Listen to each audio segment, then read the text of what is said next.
Sejam bem-vindos a mais um vídeo da nossa série que vem aquecendo os corações cada vez mais com histórias lindas e projetos maravilhosos pelo Brasil que estão cada vez mais chegando às pessoas que mais precisam de ajuda no nosso país. E o projeto de hoje é um projeto alegre, Palhacia. É um projeto que fala sobre visitas a hospitais, asilos e N lugares que possam levar alegria, amor e acalanto ao coração dessas pessoas que tanto precisam e necessitam de uma atenção. E a Palhacia faz isso. Mas antes de continuarmos, já peço que você deixe seu like, se inscreva no nosso canal e ative todas as notificações para que você possa ser avisado de todos os vídeos novos que estejam acontecendo aqui no Infamoso, tá bom? E vamos de vídeo, solta a vinheta, editor.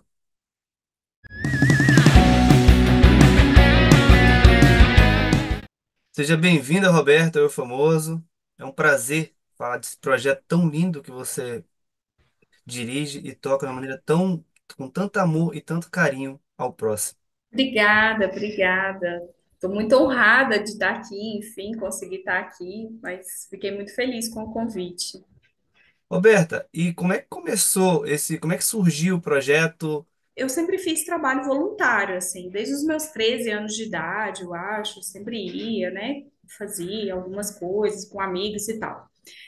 E eu fui convidada por um amigo a participar de um de um projeto social que a gente ia visitar hospitais, só que eu tinha que ser palhaça, eu tinha que me transformar em palhaça.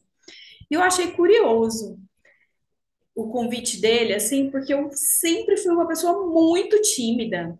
Eu era muito mais, agora eu ainda consigo me mostrar através da minha palhaça melhor e através do palco. Mas aí eu decidi, não, vou lá, vou ver como é que é, né? Vai que dá bom. E a gente começou a ensaiar uns 3 meses, mais ou menos, ensaiando, e fizemos a nossa primeira visita lá em hospitais. Era no Hospital da Criança, daqui de Goiânia. E aí eu me encantei com o negócio, sabe? Eu fiquei deslumbrada. Eu falei, nossa, aqui é o meu lugar. Eu amo esse lugar. Eu amo estar com essa gente, com esse povo doido, né? Eu amei aquele lugar, assim, de palhaça em si.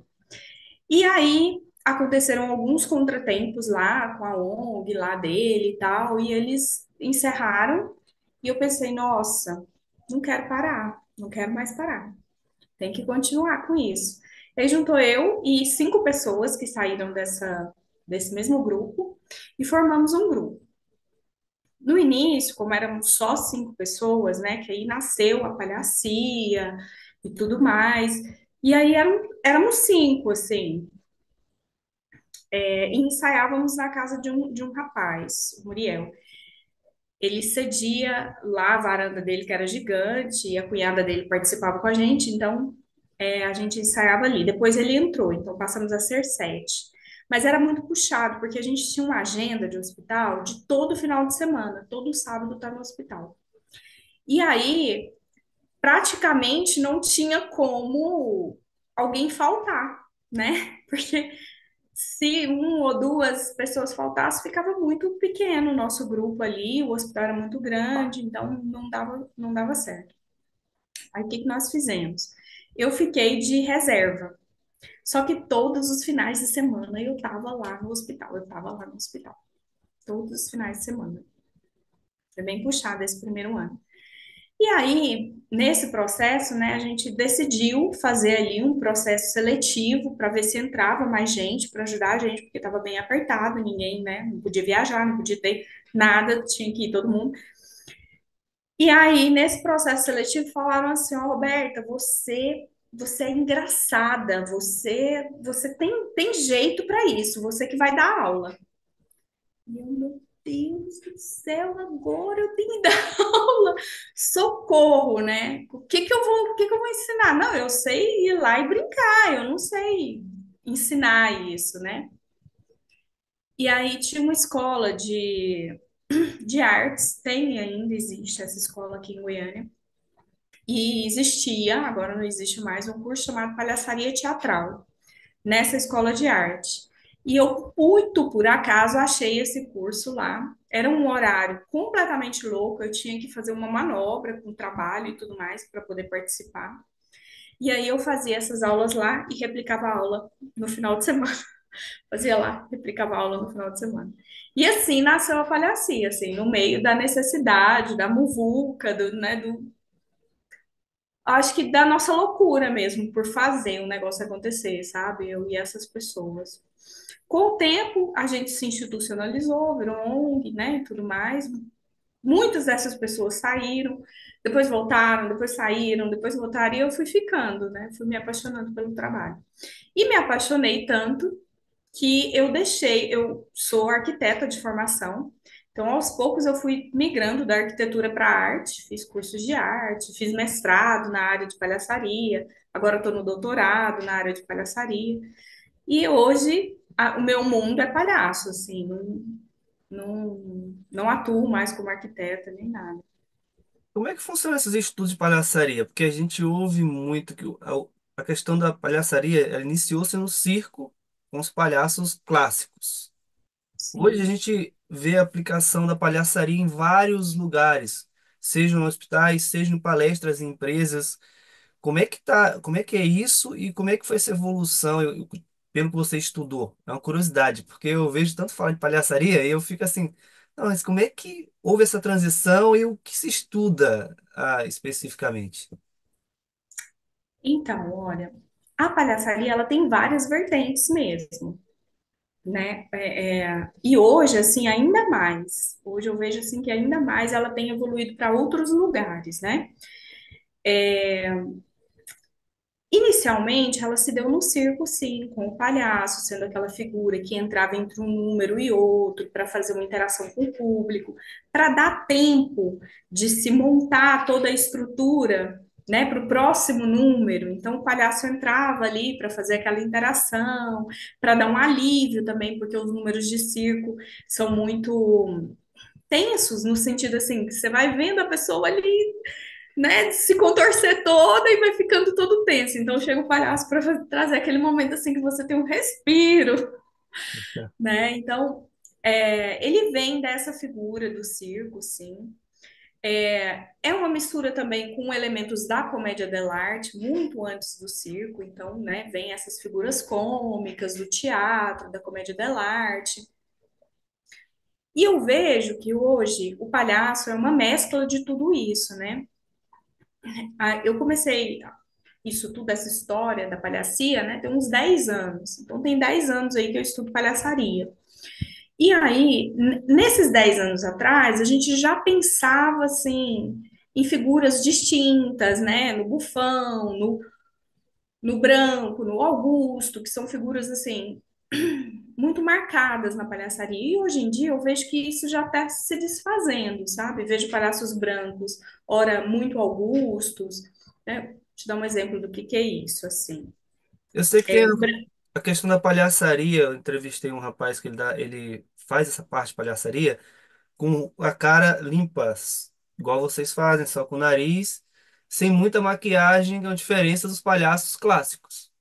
sim, é exatamente isso. O palhaço branco era aquele que tinha o rosto branco.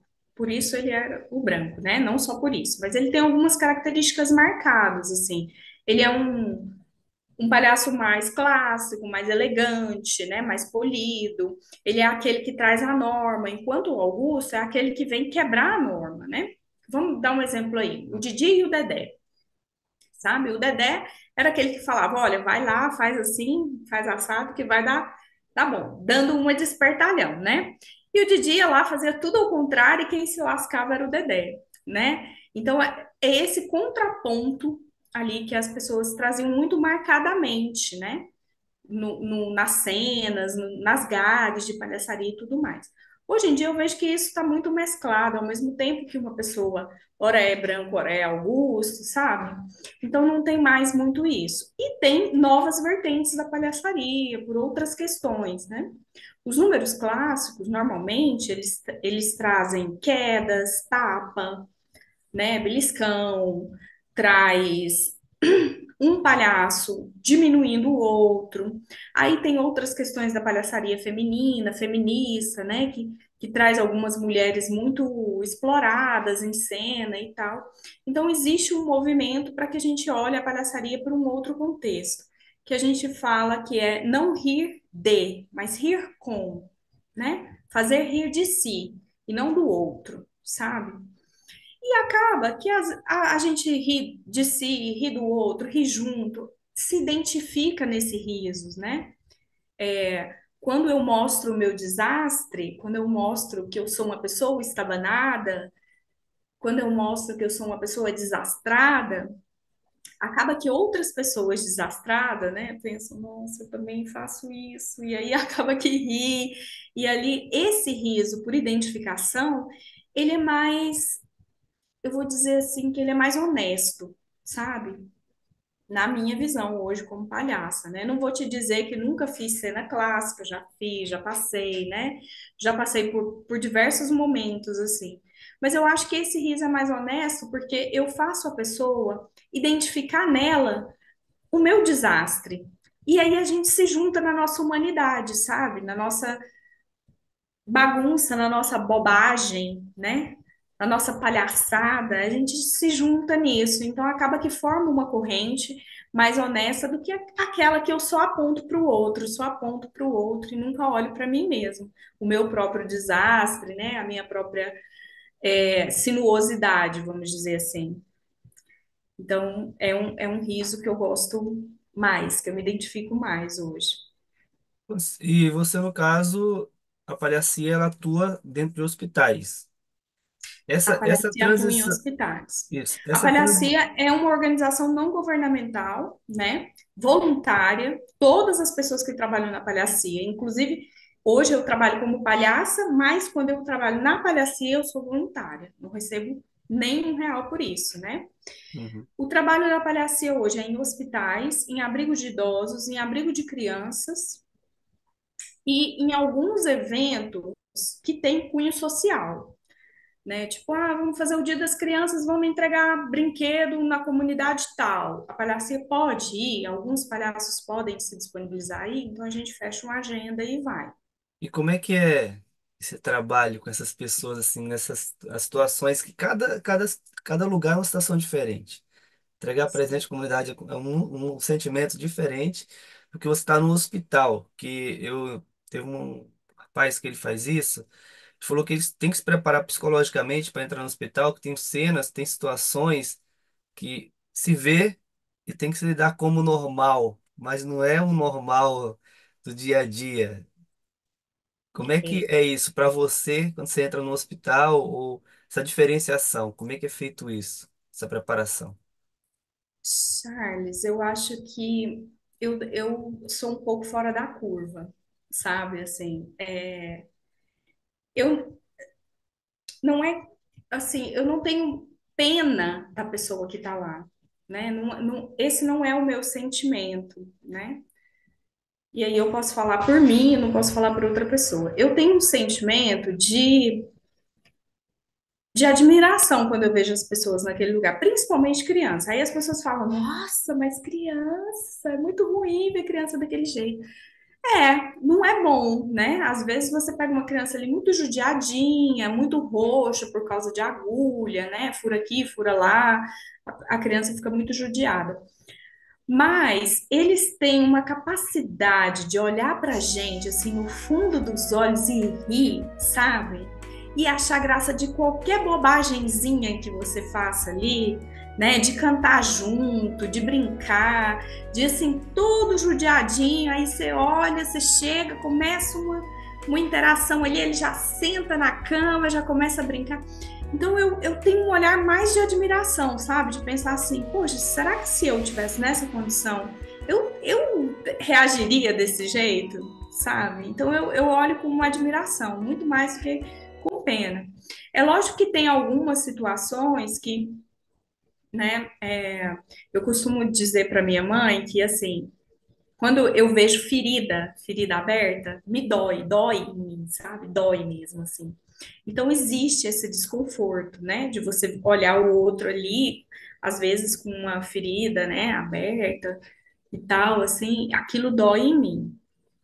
Mas eu procuro olhar pelo, não pela dor da pessoa ali ou pela minha dor, mas pela necessidade que ela tem de ter alguém para conversar, sabe? De ter alguém para falar uma bobagem qualquer para ela rir, né?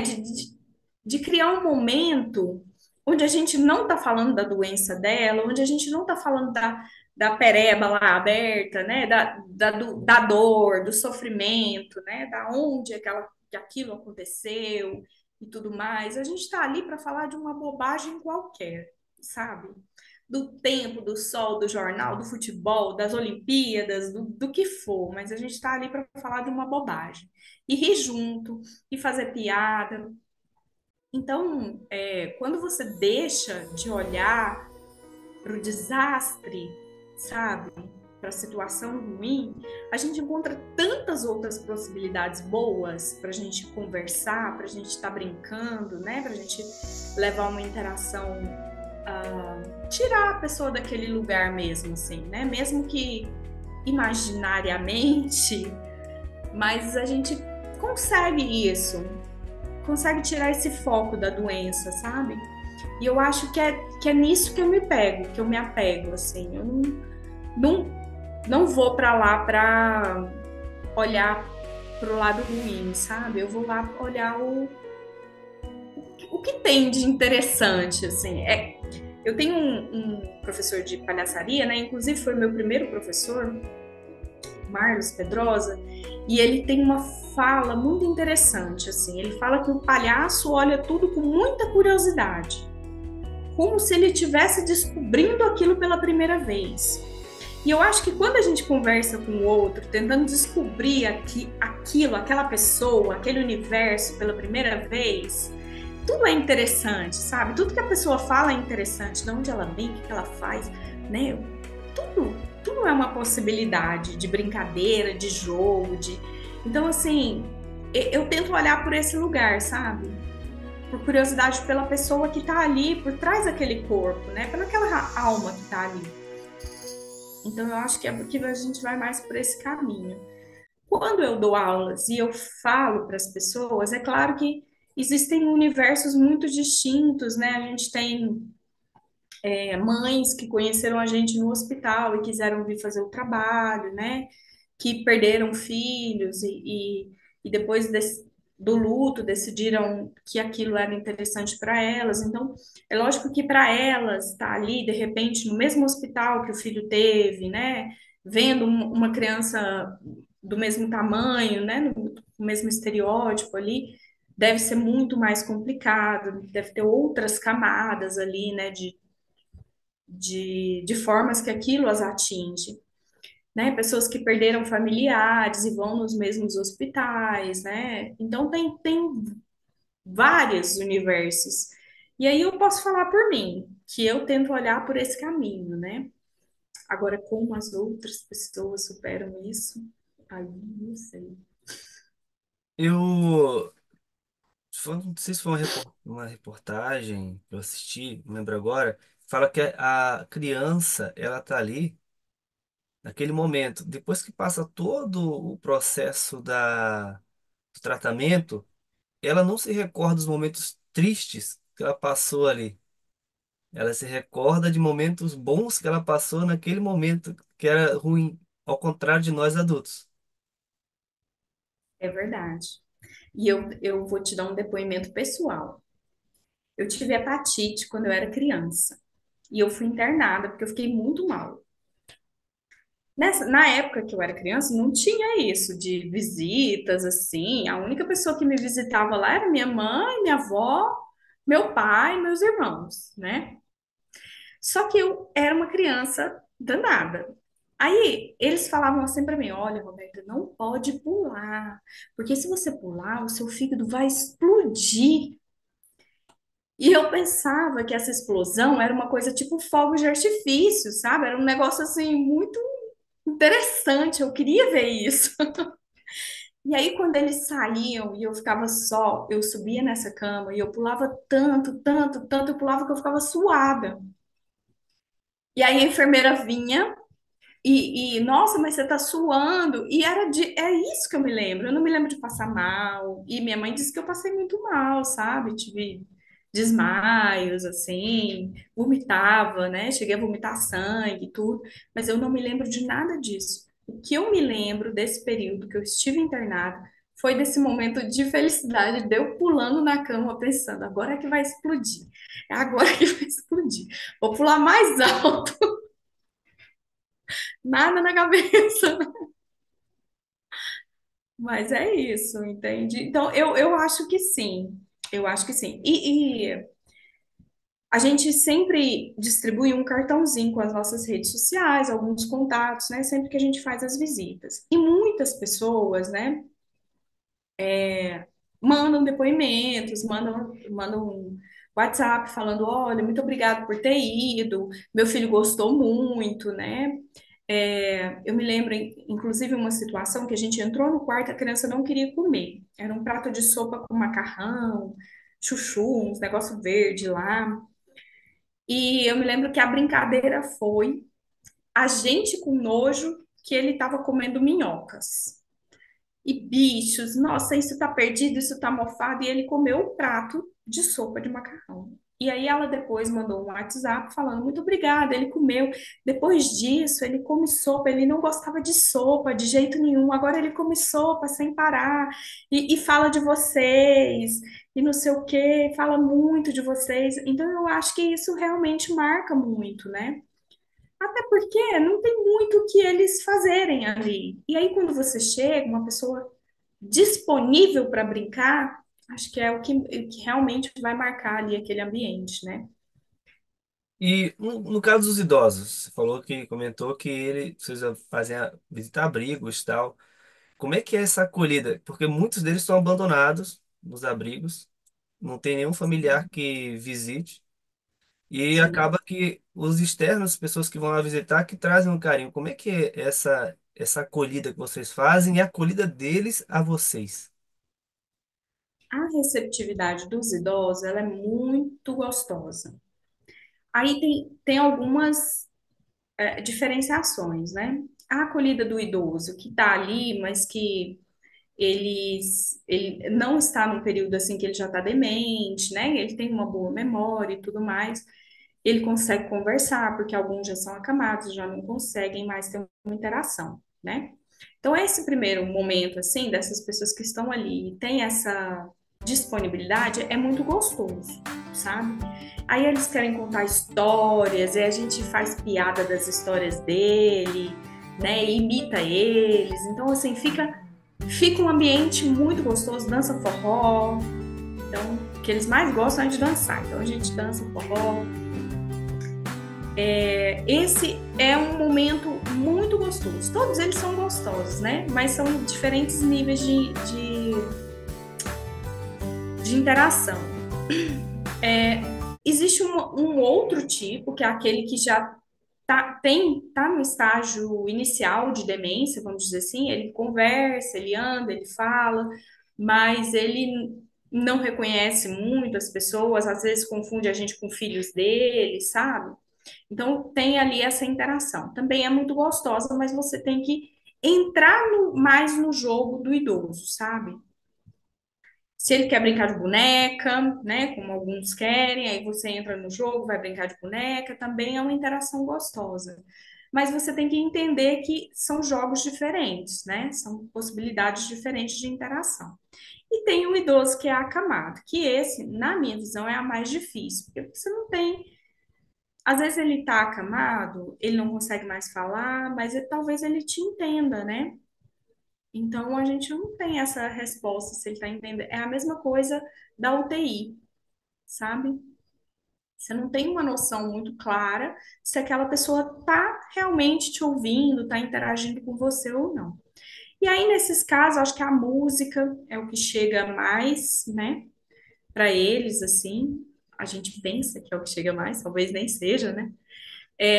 A gente faz também massagem, né? Tem os idosos acamadinhos lá e a gente fica massageando as mãos, os pezinhos e tal, conversando fiado. Ali é um momento da nossa terapia também, né? A gente vai jogando a vida. vai fazendo a terapia ali. Mas são três interações muito diferentes, assim. Mas são todas muito gostosas de se fazer, assim, de estar presente ali. E também, eu acho que a gente que se disponibiliza a fazer um trabalho voluntário, a gente tem que também achar o nosso lugar, que é uma coisa que eu falo que é muito importante, sabe? Se você percebe que você vai a um hospital e começa a levar paciente para sua casa, começa a ficar entristecido, porque, né, viu o paciente lá, ou às vezes vai a um abrigo de idoso, ah, eu não gostei, eu vi os idosos lá, achei ruim, porque a família deixou ele lá e não sei o quê. Então, quando você começa a levar esses problemas, aqueles não são seus lugares, né? Eu acho que você tem que ir com o coração aberto para um lugar que você vai se sentir bem, se sentir feliz para você fazer o melhor ali. Não adianta nada você ir lá e ficar remoendo coisas para você, sabe? Então, eu sempre prezo muito para que os voluntários, pelo menos na palhacia, tenham essa consciência. Olha, não dá para mim visitar o UTI. Não dá. Então, vamos pensar em uma outra possibilidade, né? Visita só a enfermaria? Tudo bem, visita só a enfermaria. Ah, visito, adoro. Tem uma moça no nosso grupo que adora visitar idosos, adora. Então, ela vai, toda vez que tem a visita lá, ela vai, ela é a primeira, tá, eu quero ir, não sei o quê. Aquele é o lugar dela. No nosso grupo, a gente faz, cada voluntário faz visita uma vez por mês, né? Somente. Então, às vezes você tem o seu lugar que você vai se identificar, né? Tinha uma senhorinha que até já não tá mais na palhacia, que ela fazia parte com a gente, e ela ia para abrigo de criança e queria adotar todas as crianças no outro dia. No outro dia ela, nossa, tem que adotar aquela criança, porque aí eu conversei com ela, falei, olha, não é bem assim, né? Um processo de adoção é um processo complexo, muito burocrático, né? Você pode até apadrinhar uma criança num abrigo e tal, mas não é assim que funciona. E querendo ou não, a gente tem que se adequar ao sistema do lugar que a gente vai, né?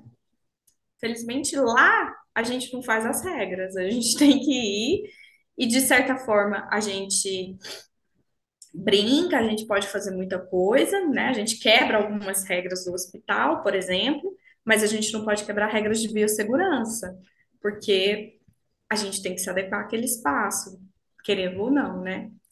Então é sobre isso. E aí eu acho que quando uma pessoa quer se voltar, nossa, eu quero fazer parte de um projeto desse, a primeira coisa que ela tem que fazer é pensar em como ela pode ajudar. Ah, eu não me daria bem indo para o hospital, mas talvez eu possa ajudar o projeto fazendo outra coisa, né? Então ela tem que pensar em como ela pode ajudar, qual que é o melhor projeto. Gente, só aqui em Goiânia tem mais de 40 grupos como a Palhacia. Então, assim, tem várias vertentes, tem gente que só visita a comunidade carente, tem gente que só visita o hospital, tem gente que só visita abrigo. Então, assim, dá uma olhada nas páginas, conversa com alguém que participa, né, para ver onde que se enquadra ali, para poder ajudar da melhor forma possível. É como Eu acho que dizem, é né? isso. É como dizem, né? Antes de ajudar, você tem que estar bem para ajudar. Você tem que estar bem para ajudar, né? Se você vai para um lugar que você não se sente, você não consegue manter sua saúde É mental bem, não adianta você ir, que você vai piorar mais a situação de quem está lá. isso. E assim, não é que você não possa de jeito nenhum, né? Mas você também entender o seu limite. Não adianta nada você ajudar o outro e se acabar, né? Ou ir remoendo aquilo para casa, levar aquilo para sua família, criar um ambiente ruim, de repente, dentro da sua casa, né? Ruim no sentido de repente, triste, né? Uhum. Entristecer o seu lar ali, então não adianta isso. A gente tem que saber também o limite da gente. Eu, por exemplo, sou apaixonada por espaços que tenham crianças. Idosos, eu já não me identifico tanto. Não é que eu não vá, mas é uma coisa assim, eu não me identifico muito, entende? Então, aonde eu posso potencializar mais o meu trabalho, né? Não quer dizer que eu não vou fazer o outro, mas assim, se eu sou muito melhor fazendo uma coisa, né? Por que não fazer aquilo e dar mais de mim e fazer melhor ainda? Claro. É, você falou aí dessa parte psicológica toda, dos lugares certos e tal. Com toda essa experiência, já teve algum momento lá que deu vontade de chorar? Tipo assim, por mais que você esteja forte psicológico, como você falou durante a entrevista, teve alguma situação que teve que sair do ambiente rapidamente porque você não ia conseguir se segurar? Que eu me lembro agora, assim, de momento, foram dois momentos, assim. Um que foi bem no início do meu trabalho, assim, com um menino, um recém-nascido, e eu entrei e aí você não tem muito o que conversar com o recém-nascido. Eu comecei uma conversa ali que a gente chama na palhaçaria de blablação, que é falar blá, blá, blá, blá, blá, blá, blá, né? Você começa a conversar assim. E aí eu comecei uma conversa com ele assim de bebenês, sabe? Blá, blá, blá, blá, blá, blá, blá, blá, blá. Bem trazendo a voz bem infantilizada e Uhum. tal. E eu me lembro que essa criança, ela, se não me engano, acho que ela tinha uns 3 ou 4 meses. Ela me olhou de um jeito tão fixo assim, sabe? Quando a pessoa parece que ela estava olhando dentro da minha alma. E aí eu não consegui. Teve um momento que eu dei uma travada, assim, né? Eu me despedi dele em Bebenese, dei uma saída, fui tomar uma água. E teve um outro momento que eu entrei num quarto e a enfermeira pediu para que a gente ficasse, para que a gente continuasse lá no quarto. Ela estava fazendo um curativo numa ferida bem grande, exposta, né, na perna, assim. E eu não conseguia, sabe? Era muito grande a extensão da ferida. Assim. Acho que a pessoa tinha diabetes, a ferida não fechava, não cicatrizava. Então era uma ferida imensa na perna, assim, pegava do meio da perna até no meio da canela, né? E ela fazendo aquele curativo ali, eu não consegui.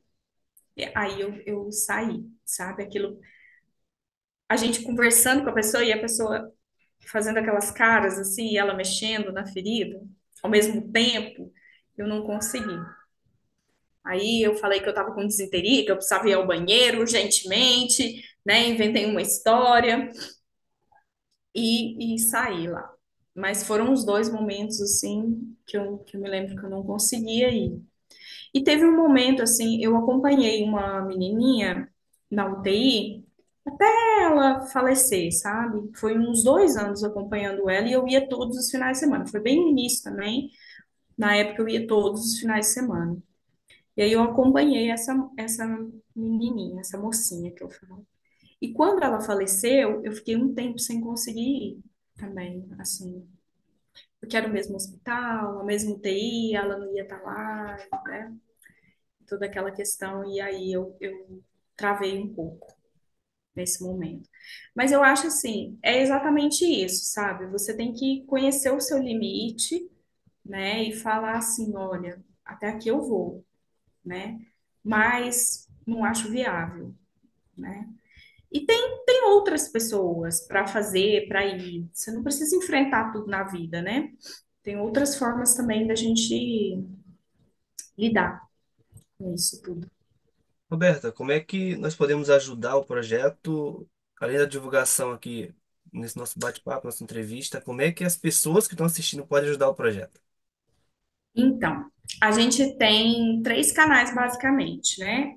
A gente tem o YouTube da Palhacia, que é bem parado, confesso.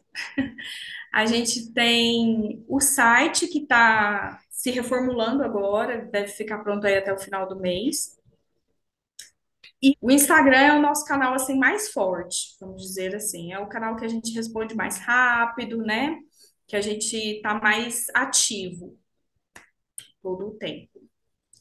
Então é por lá que você, e é Entendi. por lá que a gente divulga processo seletivo, se você quiser participar, se for de Goiânia, quiser participar, é por lá que a gente divulga tudo. A gente tem uma campanha, né, de arrecadação de cestas básicas. A gente tem também, essas cestas básicas, elas são direcionadas para famílias que fazem parte do nosso cadastro. A gente tem também um livro onde a gente fala sobre trabalho voluntário, se você é de qualquer lugar do país e quer abrir uma ONG, ou quer participar de um projeto, quer conhecer sobre palhaço, palhaçaria, ou sobre como abrir um projeto seu, o livro, ele é um excelente, assim, pontapé inicial, né? Toda a verba do livro é revertida em cesta básica. Então, você pode entrar lá pelo direct do Instagram e solicitar, e a gente encaminha para qualquer lugar do país. Ele custa R$ 40 já com o valor do envio para qualquer lugar do país. Essas Roberta, são as. muito obrigado por essa conversa, esse bate-papo muito leve e enriquecedor de questão de se tornar uma pessoa melhor. Vendo, ouvindo é uma coisa bem diferente. Ainda mais vocês que participam no dia a dia Ah, que dessa bom parte que da você sociedade. gostou. Tá bom? Que Muito bom. Fico obrigado muito mesmo. grata pelo convite. Então, muito sucesso e que a palhacia só cresça cada vez mais, expanda e venha cada vez mais formar pessoas que olham o próximo assim como você olha e como outras pessoas do seu grupo olham. Obrigada, obrigada, Charles. Obrigada mesmo, assim. Eu fiquei muito honrada com o convite, eu gostei muito de participar. Eu acho que toda a ação que é em prol de divulgar a palhacia, ou de divulgar esse trabalho, né? Por mais que a pessoa não seja daqui, não possa fazer parte, mas que queira fazer esse trabalho, toda a iniciativa é válida, porque tem campo demais para a gente estar atuando, sabe? Tem campo demais para o palhaço invadir. Então, um abraço e Obrigada. sucesso. Obrigada para nós.